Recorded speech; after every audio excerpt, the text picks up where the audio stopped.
오늘은 우리가 이런 대로 우리 교회 원력으로 맥주 감사 주일 이렇게 정하고 잘 감사절기를 지킵니다. 사실 성경에는 이런 주일, 맥주 감사 주일이라는 말은 없습니다. 그러나 우리가 이렇게 절기를 교회 전통으로 세운 겁니다. 교회 유익을 위해서 이렇게 전통으로 세운 감사 주일을 한번 묵상해 보는 것이 좋겠다, 그렇게 여겨집니다. 우리나라에 선교가 들어온 지, 선교사님이 들어오셔서 복음을 전하고 그렇게 예수 믿는 교회를 세우는 이런 일이 있기 전에 선교사들이 우리나라에 들어와서 한국 교회에 이제 예수 믿는 사람들을 보니 이 사람들에게 특별히 가르칠 교훈을 우리가 정해서 그런 전통을 만드는 게 좋겠다, 그렇게 생각을 했습니다. 예수 믿고 교회에 왔는데 교회에 앉아서 예배를 드리면서 또 그 교인들이 교제하면서 그냥 너나 할 것 없이 담배를 팍팍 피우고 있었어요. 한국 교회가 너무 어린애 청년 이렇게 상관없이 그냥 앉아서 이렇게 담배를 피우고 있는데, 선교사들이 볼 때 이거 건강에도 안 좋고 예의도 어긋났고 이거를 하지 않으면 좋겠다. 그래서 성경에 담배 피우지 말라는 말은 없어요. 그렇지만은 교회 유익을 위해서, 성도들의 유익을 위해서 교회가 이것은 전통으로 정하는 게 좋겠다. 그래서 한 것이 다 한국 교회는 담배를 피우지 않습니다. 이렇게 정한 거예요. 그 다음에 또 좋은 전통이 이제 만나서 얘기를 하면, 옛날에는 할 수 있는 대로 만나면 술 먹는 거, 지금도 술들을 많이 먹지만 술 먹는 게 너무너무 이렇게 모임에 어려움을 주고 그러기 때문에 한국 교회는 특히 술을 금한다.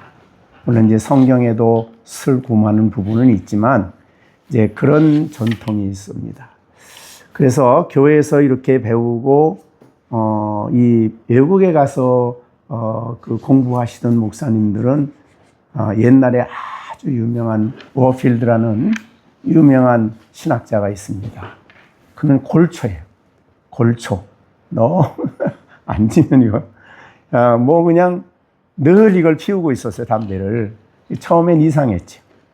근데 그것은 여러 가지 한국 교회의 전통을 만들어 놓은 그런 전통이다, 그렇게 생각하시는 것이, 성경에도 없는데 왜 그런 걸 하냐, 이렇게 말하지 않고 교회의 유익을 위해서 우리의 성령의 인도 속에 하나님의 교회를 세운 초기에 우리 선교사들이나 교회 지도자들이 모여서 기도하는 가운데 이러이러한 좋은 전통을 갖는 게 좋겠다고 했으면, 그래서 우리 한국교회는 그런 좋은 전통을 유지하게 된 것입니다.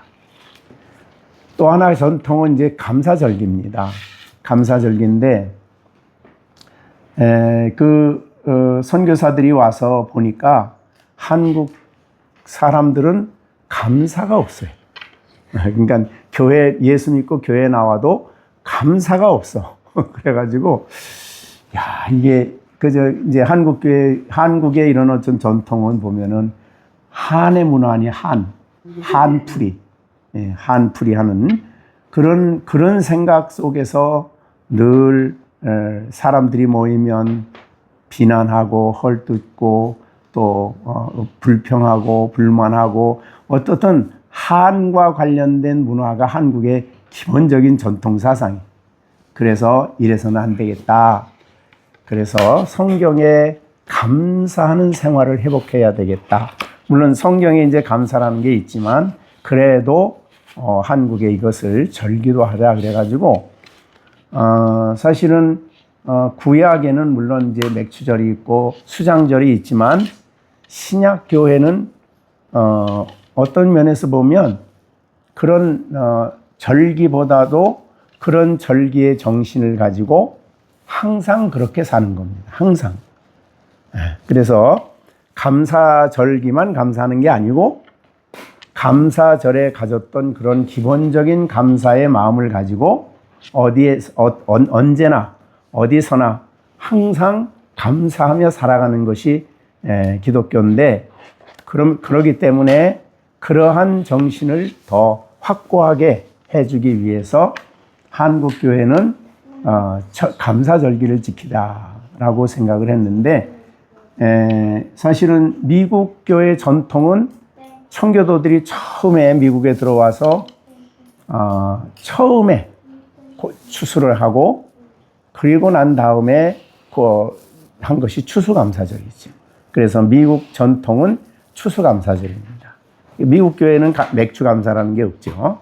그렇듯이 한국 교회에 와서 그럼 이 추수감사절을 지켜야 되겠다라고만 그렇게 했는데, 맥주감사도 지켜야 되겠다. 그래서 이제 한국 교회의 초기 선교사들이나 지도자들이 모여서 교회의 어떤 원력으로 그렇게 만든 것이 이제 오늘 말하는 맥주감사절입니다. 그러니까 정신은 맥주 감사하는 그런 감사의 정신을 가지고 항상 감사하며 살아가야 된다. 그런 교훈을 이제 우리 절기에 가져야 된다. 이렇게 볼 수가 있습니다. 자, 우리가 보면 신약과 구약의 차이는 아까 말한 대로 이제 말씀한 대로 유월절을 지킨다 그러면 애굽에서 구원받은 건 아니에요. 그렇죠? 그리고 예수님을 유월절 양이라 그러잖아요.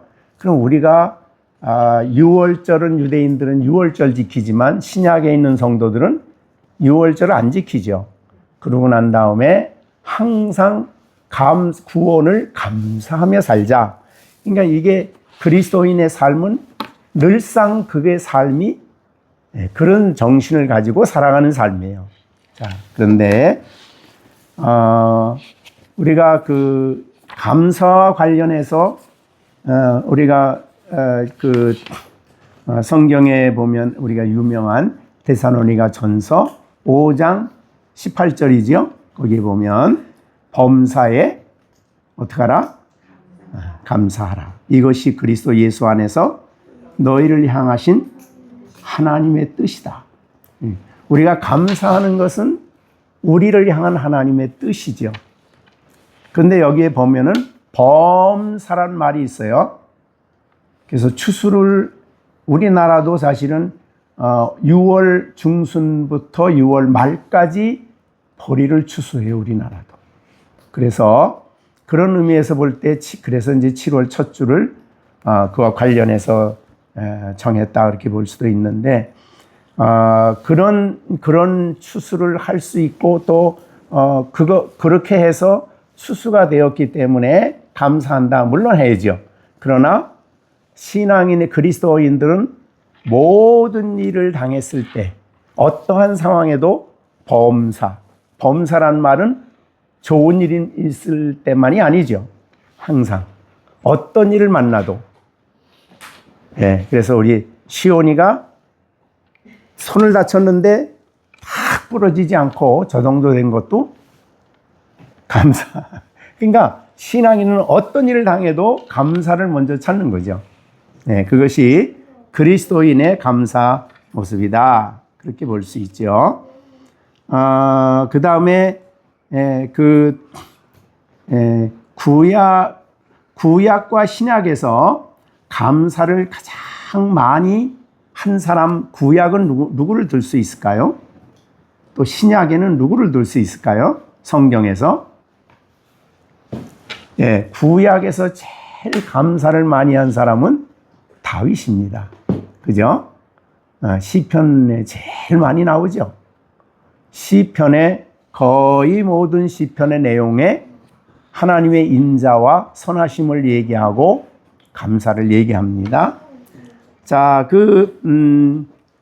우리가 구약 성도들이 하나님 앞에 예배를 드리러 갈 때 왜 예배 드리러 간다고 하냐면 감사하기 위해서. 그죠? 그래서 시편 100편 3절과 4절 거기 보면 그랬습니다. 4절에 보면 감사함으로 그 문에 들어가며 찬송함으로 그 궁정에 들어가서 그에게 감사하며 그 이름을 송축할지어다. 그러니까 여기에 문은 성전입니다. 그래서 이스라엘 민족이 하나님의 성전에 들어가고 하나님의 계신 궁정에 들어가는 이유는 감사하기 위함입니다. 그러니까 예배의 가장 중요한 정신은 감사입니다. 네, 그래서 시편 50편 23절에도 감사로 제사를 드리는 자가 나를 영화롭게 한다. 네, 그러니까 하나님을 영화롭게 하는 것을 우리의 생애 목표라고 본다면 이 예배를 드리되 감사로 예배를 드리는 사람. 자, 그러니까 감사하기 위해서 예루살렘에 올라가고 감사하기 위해서 성전에 들어가고 감사함으로 예배함으로 하나님을 영화롭게 한다. 예배의 전체 내용 속에는 감사가 물들어 있어요. 예, 그래서 그렇게 볼 때에 감사는 우리 그 다윗의 시편에 가장 많이 기록되어 있다. 그렇게 볼 수 있어요. 신약의 감사를 제일 많이 기록한 분은 바울입니다. 그래서 바울의 서신을 보면 정말 감사함으로 너희에게 내가 이 편지를 쓴다. 감사가 가득해. 그래서 그러기 때문에 지난주에 말씀드렸지만은 옛 언약에 있는 사람들은 대개 절기를 중심으로 감사했지만 이제 새 언약에 있는 새 언약 예수님의 피해를 믿음으로 새 언약 안에 있는 그리스도인들은 항상 범사에 감사하는 자가 되는 것이 우리를 향한 하나님의 뜻이다. 그렇게 볼 수가 있습니다. 자, 그러면 우리 가정에서 우리의 삶을 한번 돌아보십시오. 늘 감사가 있습니까? 물론 이제 감사의 대상이 하나님일 수 있고 감사의 대상이 상대방일 수도 있죠. 그러면 우리 김시령은 엄마 아빠에 대해서 감사하나요? 늘? 어떨 때는 하고 어떨 때는 안 하고 예, 감사. 늘 감사해. 나를 위해서 이 세상에 가장 사랑을 많이 하고 관심을 갖고 돌아보는 부모를 생각할 때 너무 감사해. 자, 우리 시온이는 엄마 아빠에 대해서 하루에 얼마나 감사하나? 잘 때 빼고 다. 다 감사해? 네. 감사해? 예. 자, 감사하는 사람.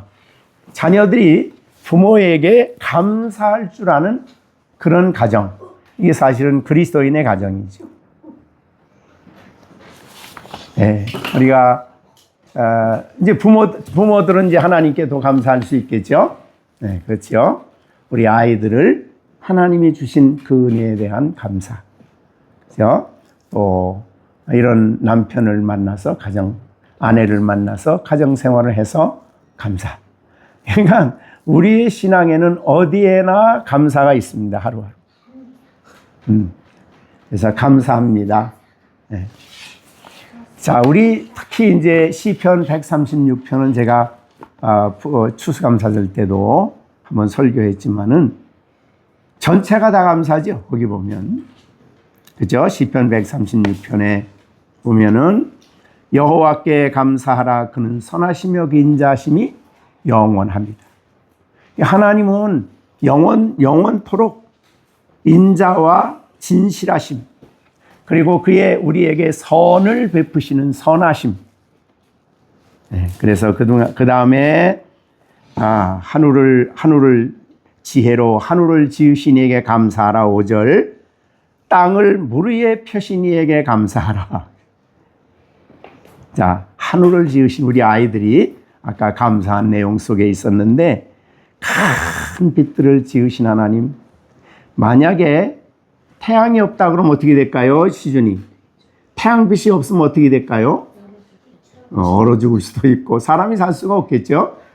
곡식이 자랄까요? 안 되죠. 그러니까 태양이 있으므로 우리가 먹고 살 수 있는 모든 것이 존재하게 되죠. 그러니까 이 땅에 정말 감사할 일로 가득해요. 근데 감사한 것보다는 불평하고 원망하고 짜증하고 그러면 안 된다는 거죠. 그래서 그 시편 136편은 특별히 1절부터 마지막 절까지 전체가 감사에 대한 이야기예요. 그죠? 근데 1번은 총 하나님 만드신 자연 속의 감사, 나중에는 구원을 주신 하나님의 은혜에 감사, 그러므로 하늘의 하나님께 감사하라. 그 인자심이 영원하다라고 말씀하셨어요. 우리 시완이 엄마한테 감사하나? 엄마 감사해요 해요? 정시환.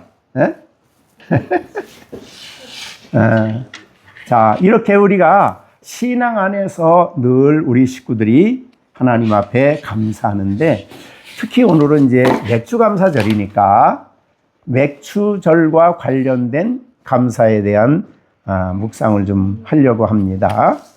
자, 우리가 물론 이제 제가 여러 번 맥주감사절을 지나면서 사용을 하긴 했습니다. 그러나 어떻든 유대 이스라엘 백성들에게는 절기가 크게 세 가지가 있죠.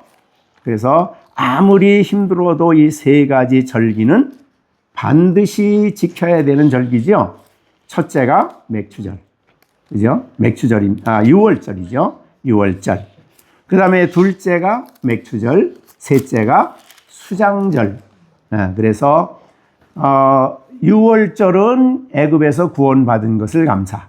우리의 입장에서 볼 때는 정말 예수의 보배로운 피로 구원받은 것을 감사죠. 그 다음에 이제 맥주절은 첫 열매요. 수확. 그러니까 그해 이게 유대인들의 원력의 첫째 달은 언제냐면 유월절이죠. 유월절이 있는 그 절기가 첫째 달이기 때문에 그 유월절부터 따져서 첫 열매를 거뒀을 때 그때가 바로 맥주절이다. 그 다음에 이제 수장절은 가을에 우리가 잘 나팔절, 그 다음에 7월이 제일 절기가 많은데 나팔절, 그 다음에 대속죄일, 그 다음에 수장절이에요. 그래서 그건 7월 달에 있는 절기죠. 이렇게 해서 큰 절기를 3번 지키죠. 자, 그런데 이 맥주절은 수장절과 맥주절은 곡식과 관련된 절기죠. 그래서 맥주절에는 맥자가 보리맥이에요. 보리맥. 그래서 보리를 첫 번째 추수하고 하나님께 드린다. 그래서 맥주절이고, 가을에는 수장절은 뭐냐면 가을에는 열매를 다 거둬요. 자, 그러니까 포도 제일 중요한 것 중에 하나가 중요한 것이 포도. 그 다음에 올리브. 그 다음에 그런 이제 그 대추야자 그런 거, 그런 열매들을 가을에 추수해서 수장해 놓고 하나님께 드리는 절기가 가을이에요. 근데 이제 여기에 곡식을 드리는 맥주절에는 두 가지 의미가 있어요. 하나는 농경사이기 때문에 농사와 관련된 의미. 두 번째는 그것의 종교적인 의미. 두 가지를 같이 하죠. 자, 그래서 맥주절의 그 농사적인 의미는 농사를 지어서 봄의 첫 번째 추수를 하는 것이 보리와 밀입니다. 그런데 보리가 먼저 나요. 그리고 대개 20일 내지 30일 정도 후면은 밀 추수가 시작이 됩니다. 그러니까 첫 번째 것은 이스라엘 백성이 가나안 땅에 들어가서 항상 첫째 것은 누구의 것이에요? 하나님의 것이. 그래서 그걸 대표 원리라고 그러는데 첫 번째 것이 하나님께 드린다 그 말은 다 하나님께 올려드린다 그런 뜻이에요. 그래서 어떻든 간에 첫 번째 곡식을 하는데 맥추절에는 세 가지가 의미가 저기가 있다고 그랬죠. 맥추절 그럼 세 가지가 있어요. 초실절, 그 다음에는 칠칠절, 그 다음에는 뭐가 있죠? 오순절. 세 가지 다 합해서 맥추절이라 그래요. 그래서 성경을 읽을 때 여러분이 세 가지가 나오면은 전부 다 맥추절과 관련된 절기입니다. 자, 그러면 기억이 있나 모르겠습니다. 맥추절의 초실절은 첫 열매 드리는 거죠. 첫 열매를 하나님께 드린다 그래서 초실절. 그런데 이것은 대표 절기. 개인이 드리는 게 아니고, 자, 우리 유대 땅에는 보리를 다 심는데, 유대 나라에는 지구에 있는 모든 절기가 다 있다 그래요. 모든 기후가. 그래서 추운데, 또 온대, 또 열대, 이게 다 있는 데가 희한하게 이스라엘 땅이에요. 그러면 기후가 그때그때 다르죠. 사막도 있고, 저 헬몬산 꼭대기 가면 겨울도 있고, 이런 차이가 많기 때문에 기후가 다양해요. 그러면 어떻게 될까요? 추수가 각각 월마다 달라. 지역마다 다르고. 자, 그런데 그렇게 많은 중에서도 제일 그 땅에, 가나안 약속의 땅에서 제일 먼저 나는 지역에 첫 번째 보리단을 베는 것을 초실절이라 그래요. 첫 번째. 그걸 초실절. 맥추절의 초실절. 자, 그러면 그 초실절은, 초실이 첫 번째 밀 아니에요. 그러니까, 그래서 대표예요. 제사장이나 레위인이 가서 어느 지역에 보리가 제일 먼저 추수를 하게 되었습니다. 그러면 밤에 가서 거기 정해놓은 자리에 가서 이거를 베는 겁니다. 해가 뜨기 전에, 해가 뜨려고 할 때 이걸 베는 거예요. 그게 초실절 제물이 되는 거예요. 초실절. 그럼 이제 그때 그것이 되고 난 다음부터는 다음에 보리 추수가 각 지역에 따라서 다르지만은 계속 추수가 이루어지는 겁니다. 그러면 초실절에 벤 그것을 보리를 가지고 이제 성전에 나와요. 성전에. 그게 이제 초실절 제사인데 성전에 나와서 그걸 털어가지고 그걸 다 이렇게 껍질을 벗겨가지고 그것을 가루로 만들어서 하나님께 예물로 드려요. 자, 그것이 초실절 제사예요. 이것이 이제 이스라엘 백성의 농경적인 의미죠. 그 다음에는 이제 아까 말한 대로 77절 그러면 초실절 그날부터 오순절 전날까지 77절이에요, 전체가. 그때는 이스라엘 땅의 모든 지역에 각각 기후에 따라서 지역마다 다르지만은 보리 추수를 합니다. 지금은 다 이렇게 무역을 많이 하고 그러지만은 옛날엔 그러지 않잖아요. 다 어려웠어. 우리 때도 보면은 보릿고개라는 게 있었어요, 우리 때는. 근데 그러니까 보릿고개가 되기 전까지는 먹는 걸 다 먹고 먹을 게 없어. 그래서 보릿고개를 남긴다 그 말은 굉장히 어려울 때에 보리가 추수가 되는 거예요. 너무 고맙죠. 그래서 그걸 가지고 먹고 사는 거죠.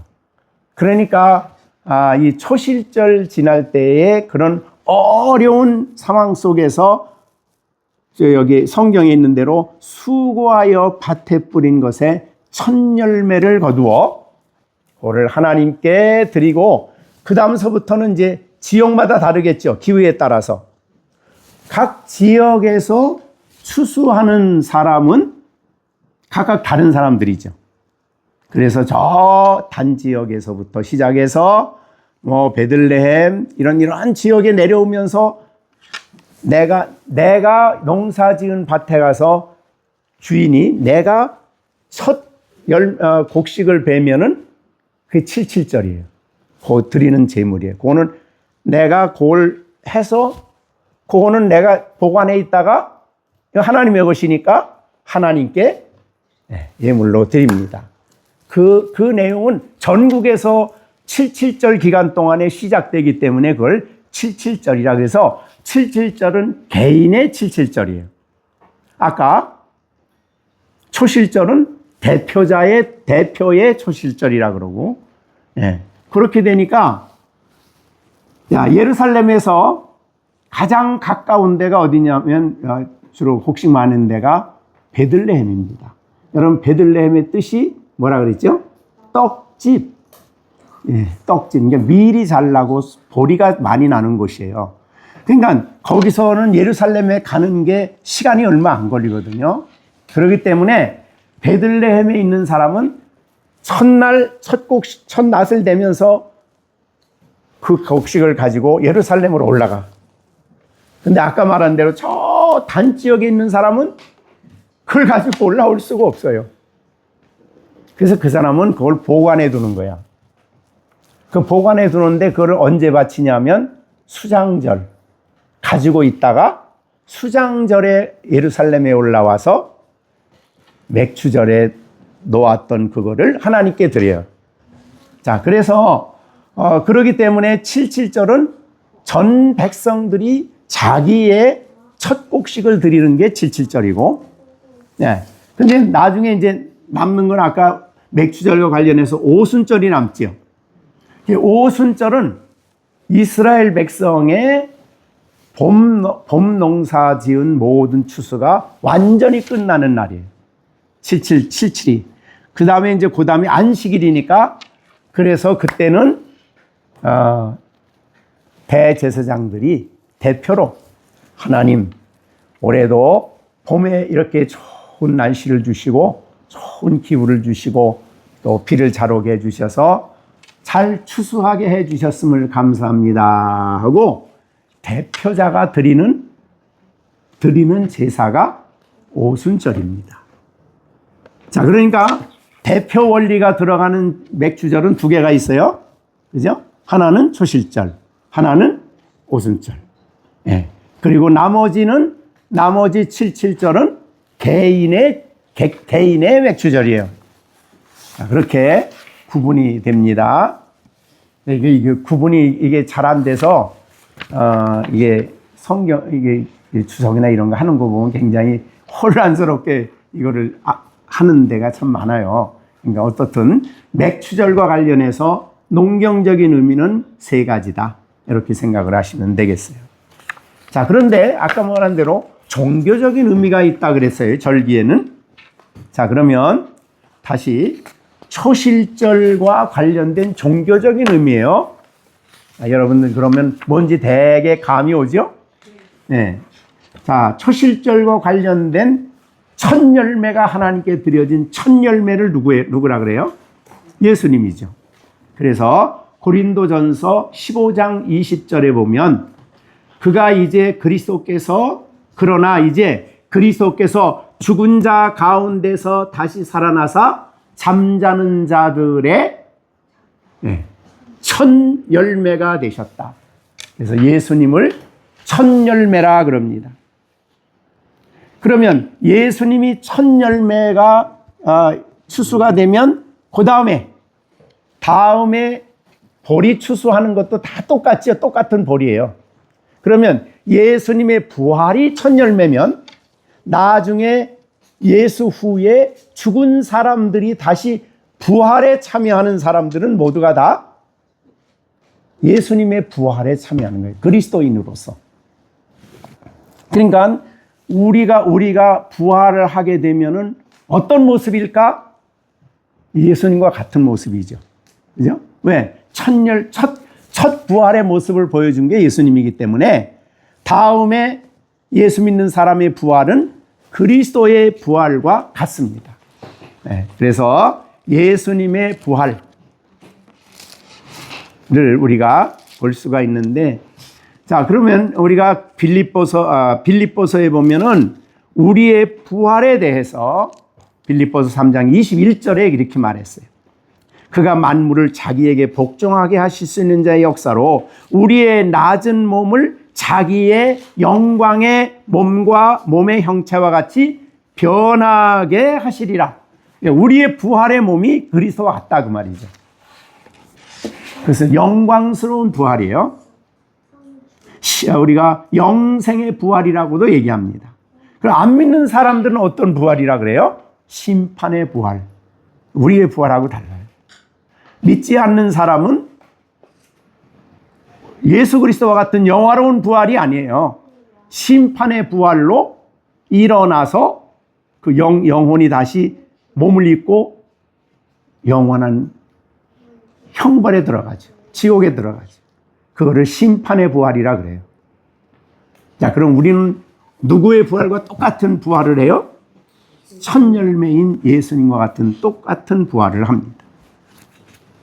그래서 고린도전서 15장을 쓴 이유가 뭐냐면 고린도 교회에 잘못된 교사들이 들어와서 야, 부활은 예수에게만 있지 우리는 부활이라는 게 없다. 이거는 사두개인들의 가르침이죠. 사두개인들은 부활이 없다 그래요. 그거를 이제 가지고 들어와서 예수 부활했다는 건 너무나 증거가 뚜렷하니까 그거는 부인하지 못하고, 그래서 교회에 들어와 가지고 야, 우리가 무슨 부활이 있냐 이렇게 가리키니까 바울이 고린도전서 15장을 쓴 거예요. 야, 예수님이 첫 열매야, 첫째 부활이야.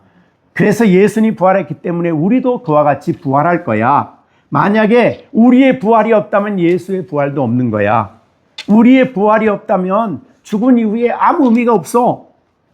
그러면 먹고 마시고 즐기자. 이렇게 되는 거죠. 예. 그러니까 죽음 이후에 아무것도 없어지는 거예요. 사두개인들의 가르침은. 자, 그런데 우리가 부활할 것을 가장 먼저 보여준 것이 예수님의 부활이다. 그런 의미에서 예수님의 부활은 첫 열매가 되는 겁니다.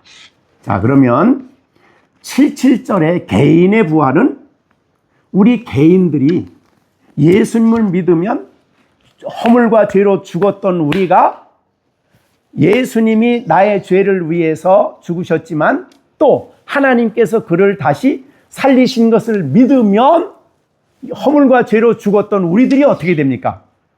우리가 영적으로 새 생명을 얻어요.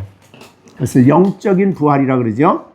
네. 그래서 우리가 에베소서에서 잘 말씀을 했지만요. 에베소서 2장에 보면 4절에 긍휼이 풍성하신 하나님이 우리를 사랑하신 그 큰 사랑을 인하여 허물로 죽은 우리를, 그죠? 우리를 그리스도와 함께 살리셨다. 이게 영적 부활이에요. 개인의 부활. 우리 개인의 부활이에요. 그래서 살리셨고 너희가 은혜로 구원을 받은 것이다. 자, 그러면 내가 영적으로 새 생명을 얻은 것은 그걸 살아났다 그래요. 영적으로 다시 살았다 이렇게 얘기하는 거예요. 그래서 허물과 죄로 죽었던 우리예요. 그것이 예수 그리스도의 부활하신 하나님의 능력을 믿음으로 우리가 다시 살아났다. 그것을 개인의 부활이에요. 개인의. 그래서 개인의 77절이다. 이렇게 해석을 할 수가 있는 말입니다. 골로새서에서도 말씀했습니다. 2장에서도 골로새서 2장 12절 너희가 세례로 그리스도와 함께 장사되고 또 죽은 자들 가운데서 그를 일으키신 하나님의 역사, 즉 첫열매인 그리스도의 역사를 믿음으로 말미암아 그와 함께 일으키심을 받았다. 이거는 재림하셔서 부활할 것을 말하는 게 아닙니다. 우리 개인이 새 생명을 얻었다. 영적으로 부활했다 그 말이에요. 영적으로 새 생명. 허물과 죄로 죽었던 우리가 다시 살아났다. 그래서 이거를 다른 말로 이제 거듭남이라고도 얘기하고 새 생명을 받았다. 다시 영적으로 살아났다. 이렇게도 표현하는 말이에요. 자, 그래서 우리가 구원받았다 그러면 우리 로마서 10장 9절에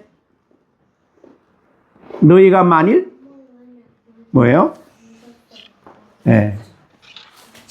로마서 10장 9절 너희가 만일 내 입으로 예수를 주로 시인하며 또 하나님께서 그를 죽은 자 가운데서 살리신 것을 내 마음에 믿으면 이거예요.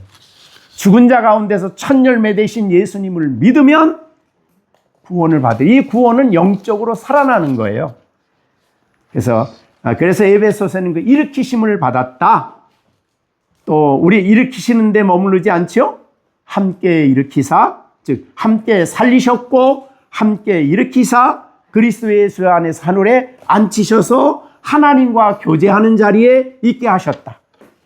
이것이 개인의 77절의 의미예요. 자, 그러면 세 번째 이제 오순절이 있죠. 오순절은 뭡니까? 예수님이 부활하신 예수님이 지상에 40일 동안 계시면서 예수님의 부활을 제자들에게 믿게 했죠. 왜 그들에게 믿게 하냐면 그들은 부활의 증인들이기 때문에. 그래서 그들에게는 증인이 뭐예요? 본 사람들이 증거하는 게 증인이죠. 그래서 사도들은 아주 특별히 그런 의미에서. 자, 그러면 예수님은 그렇게 예수님은 40일 동안 그 예수님의 부활을 제자들에게 확인시켜 주시고 확증해 주시고 40일이 지났을 때에 제자들이 보는 앞에서 승천하시죠. 하늘로 올리워 가십니다.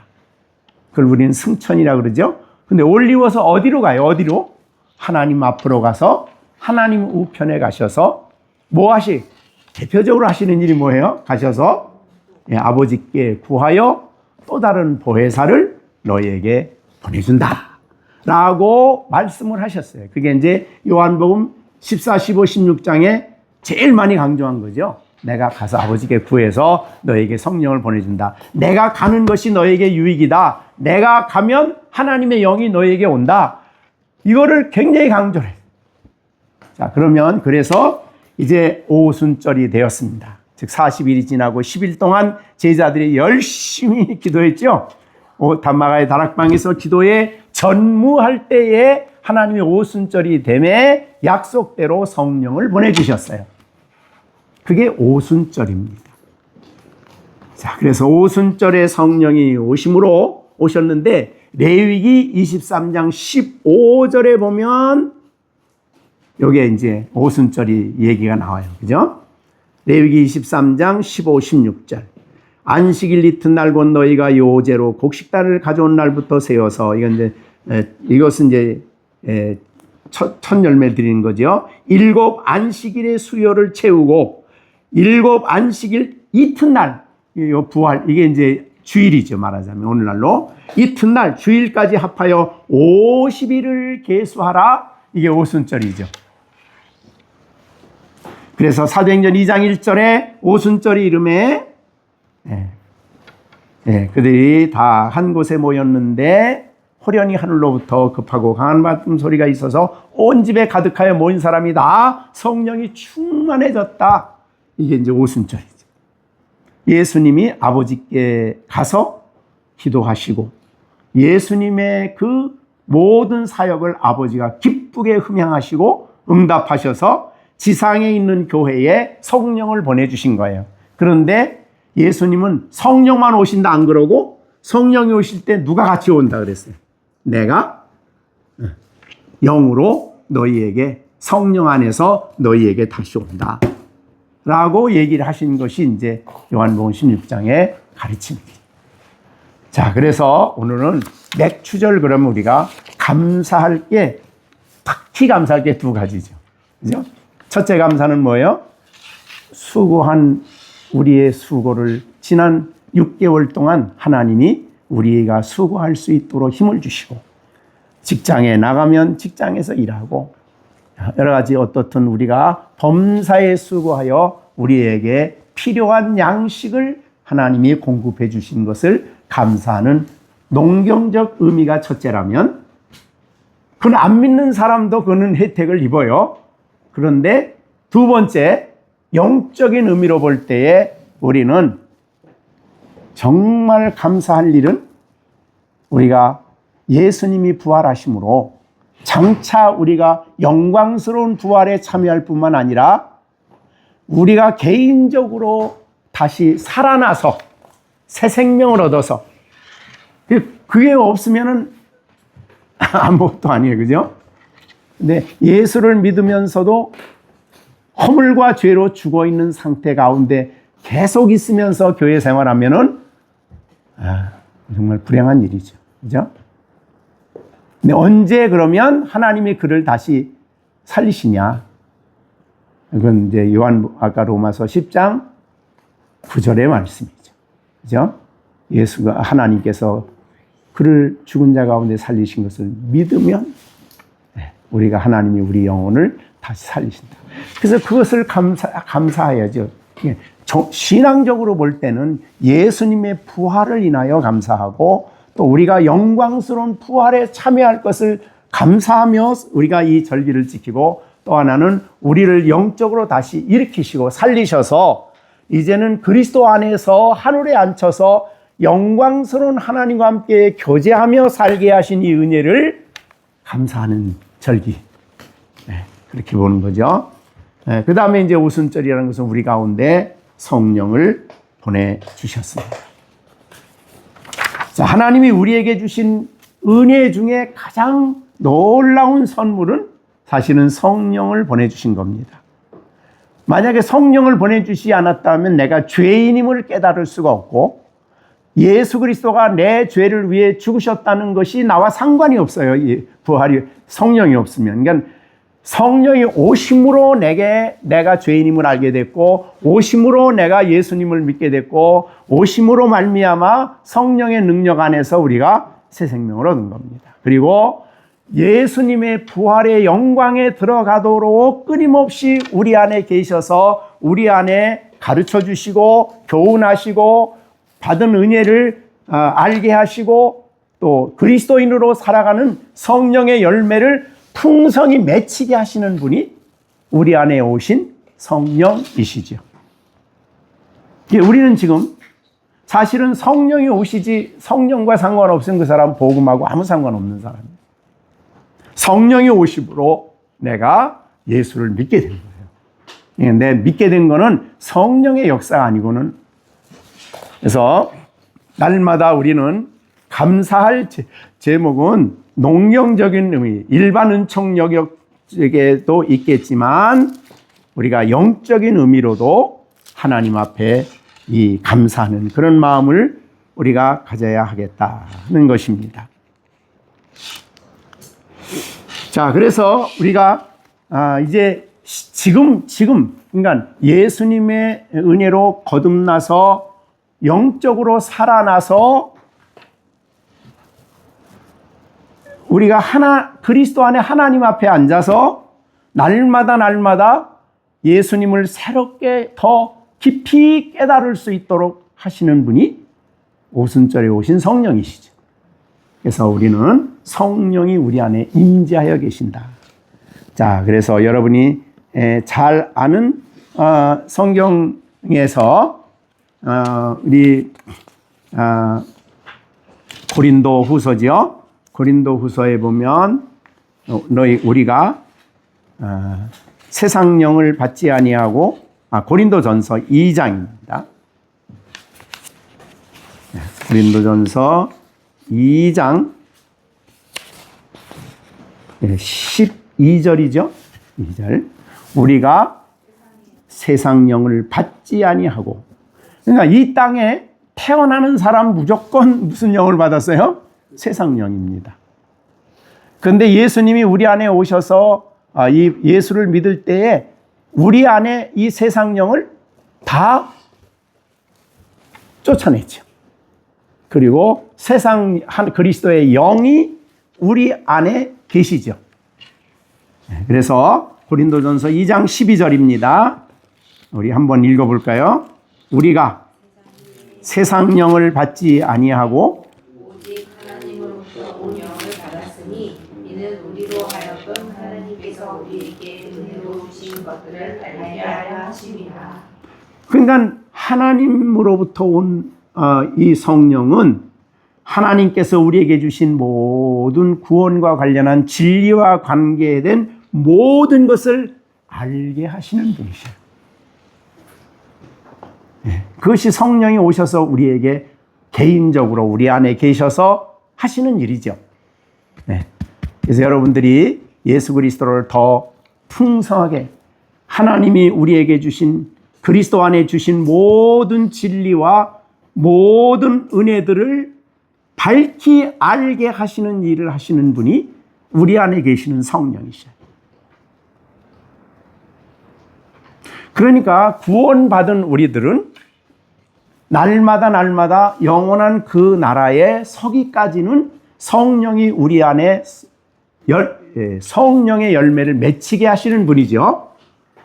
성화가 가능한 이유는 그래서 성령의 역사로 가능합니다. 그래서 우리가 갈라디아에서인 대로 우리가 육체의 욕심을 따르지 않고 성령을 따라 행할 때에 우리 안에 성령의 열매가 맺히죠. 그리고 육신을 따르면 육신의 열매를 맺게 되고 삶이 전혀 다른 거예요. 그래서 나 예수만 믿으면 됐다가 아닙니다.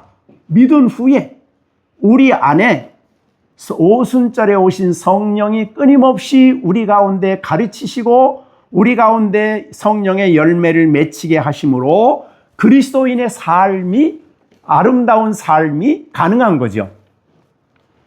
자, 그러면 여러분이 아는 대로 성령이 오셔서 맺혀지는 열매가 9가지죠. 성령 열매. 첫째가 뭐예요? 사랑. 그럼 그 사랑도 성령이 우리 안에 역사하여야 하나님의 사랑, 그리스도의 사랑이 우리를 통해서 다른 사람에게 내려가는 거죠. 흘러가는 겁니다. 그리스도인이 모든 사랑의 삶은 성령의 열매예요. 열매. 그 다음에 뭐 있습니까? 사랑? 희락이죠. 구원의 기쁨. 희락은 하나님으로 인한 기쁨, 영적인 모든 신령한 기쁨이 성령이 오셔서 그리스도를 깨닫고 그리스도 안의 진리를 밝히 알게 해주시고 그리스도 안에서 십자가와 부활을 통해 이루어 놓으신 모든 진리들을 우리 안에 밝히 알게 해주셔요. 그러므로 우리 안에 희락이 생기는 거예요. 기쁨이 생기는 거죠. 그 다음에 화평. 하나님과의 화목이죠. 예수님이 화목제물이 됐기 때문에 하나님과 화평이 됐고 화평된 자로서 하나님과 그리스도와 교제가 이루어져요. 삼위일체 하나님과 교제가 우리 안에 있게 돼요. 그러니까 여기에 전부 다 이 9가지 열매는 모두가 다 성령이 우리 안에 오셔서 사실은 예수님을 닮아가게 하는 모든 삶이에요.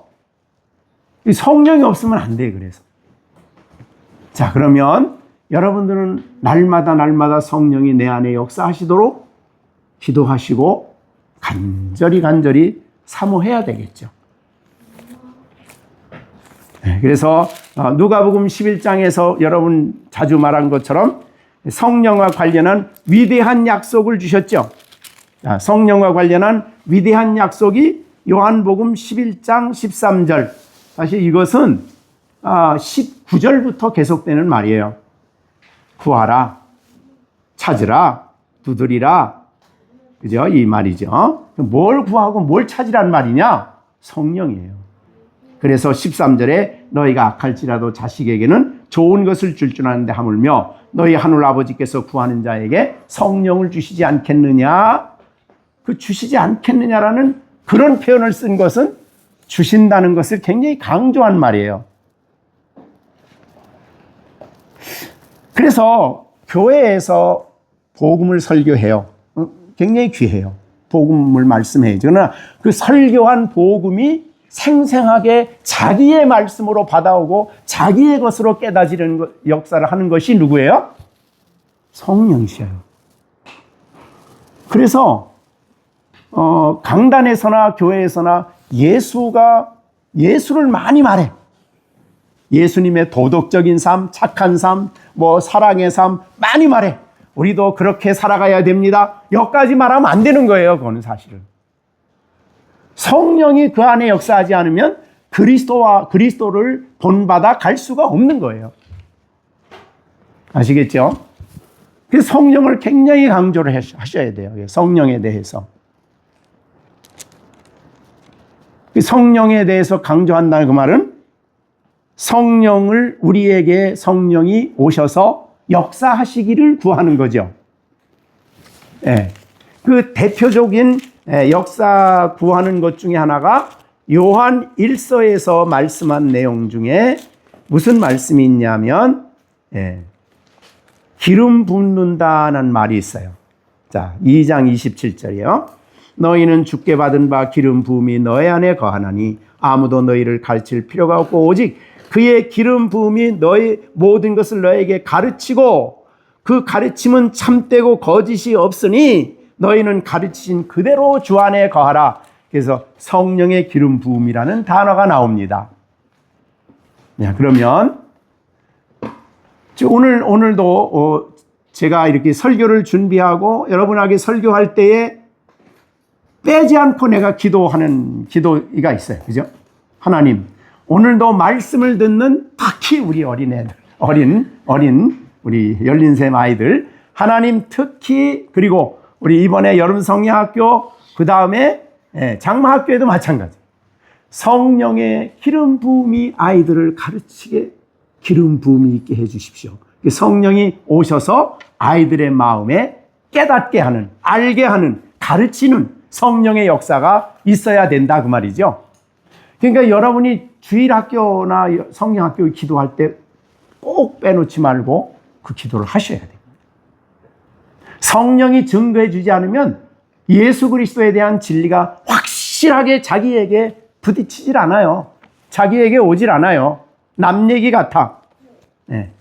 그러니까 그 시간에 그냥 일시적으로 기쁘고 즐겁고 그게 아니고 중요한 것은 하나님의 기름 부음이 아이들을 가르쳐야 됩니다.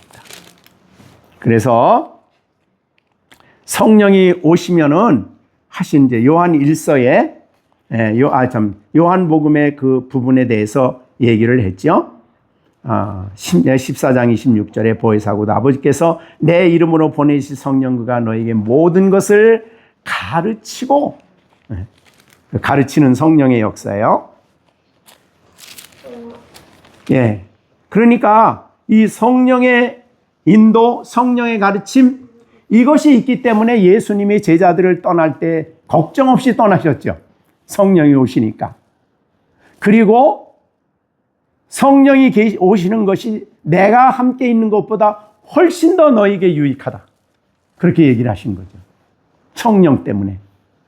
근데 성령이 오셔서 우리 안에 그리스도를 가르치고, 성령이 오셔서 하시는 대표적인 일이 그리스도를 가르치고 그리스도와 십자가의 부활 안에 있는 진리들을 우리에게 이해시키고 알려주시고 그것이 주시는 유익을 우리가 갖게 만드는 것이 성령이에요.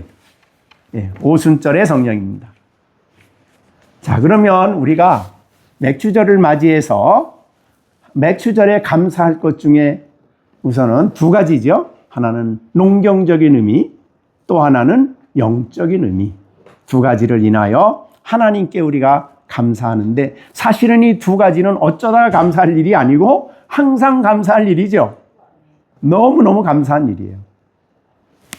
이것을 늘 깊이 생각하는 여러분들이 되시기를 바랍니다. 예. 그래서 이 열매 곡식, 열매를 따는 건데 사실은 이 모든 열매는 성령의 열매와 관계되어 있습니다. 사랑이라고 화평, 인내, 오래 참는 거죠. 자비, 자비를 베풀고, 양선, 선을 행하고, 충성, 온유, 절제, 절제력을 발휘하고, 이 절제를 좀 잘해야죠. 신영이 절제력을 가져야죠. 딴 얘기 하고 싶어도 절제력이 있으면 안 해. 자, 우리 시온이 예배 시간에 딴 생각하고 싶어도 절제력이 있으면 자기를 절제할 줄 알아. 자, 시준이도 이거 다른 거 막 하고 싶은 생각이 막 손에서 막 움직여도 절제력이 있으면 어떻게 해요? 그거 안 해. 그리고 내가 하나님을 바라보는 일을 하는 거지. 그러니까 신앙인의 이 절제력이 굉장히 중요해요, 사실은. 근데 이 절제력도 성령이 그 마음 속에 주시는 열매예요, 절제력. 야, 우리 정시원. 절제력이에요, 절제. 하나님의 영이 시온이를 절제시키면 절제력을 발휘할 줄 알아요. 그래서 하고 싶은 걸 안 하고, 내가 하고 싶은 건 뭐든지 하겠다 그러면 절제력이 없는 거예요, 그거는. 자, 그러면 오늘 이제 맥주절 설교를 마치고 여러분들에게 마지막 교훈을 정리해 드리겠습니다. 자, 구약에는 맥주절이라는 절기의 감사를 지킵니다. 그러자 신약 시대에는 새 언약 안에 있는 우리는 그 교훈을 받아서 항상 감사하고 범사에 감사하고 이것이 그리스도인의 우리에게 주시는 교훈이죠. 아침에 일어났어요. 눈 뜨고 일어났어. 그럼 김시영, 아침에 딱 일어나서 무슨 감사를 해야 될까?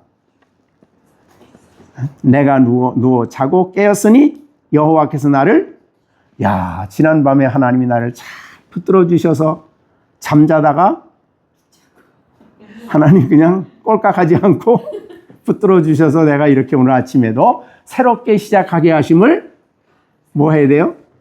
감사합니다. 자, 시온이는 이제 시온이 학교 이제 가려고 그래. 뭘 감사해야 될까? 무슨 기도를 해야 될까? 학교 갈 수 있어서 감사하고 또 누가 나를 도와주시길 기도해야 될까? 성령이. 그래서 절제력을 발휘하고 그렇게 할 수 있도록. 그 다음에 우리 시준이는 학교 갔다 와서 뭘 감사해야 될까? 감사하고 또 학교에 감사하고 하여튼 감사할 게 많죠. 감사하는 걸 제일 싫어하는 존재가 있어. 그게 누굴까? 사탄이 제일 싫어해. 감사하는 사람. 자, 그래서 정말 우리 이번 맥주절을 맞이해서 우리 열린생교회 식구들이 감사 생활을 다시 회복하는. 그래서 이건 하나님 뜻이니까 범사에 감사하는 그런 여러분들이 되시기를 바랍니다. 우리 승아는 학교 갔다 와서 누구한테 감사해야 될까? 어떻게 된 걸 감사해야 돼? 감사하고. 자, 그렇게 애들이 감사만 하면은 얼마나 복된 삶을 살까 그렇게 생각이 됩니다. 자, 정시환 어떤 감사를 해야 될까? 아침에 일어나서 어떤 감사를 해야 될까?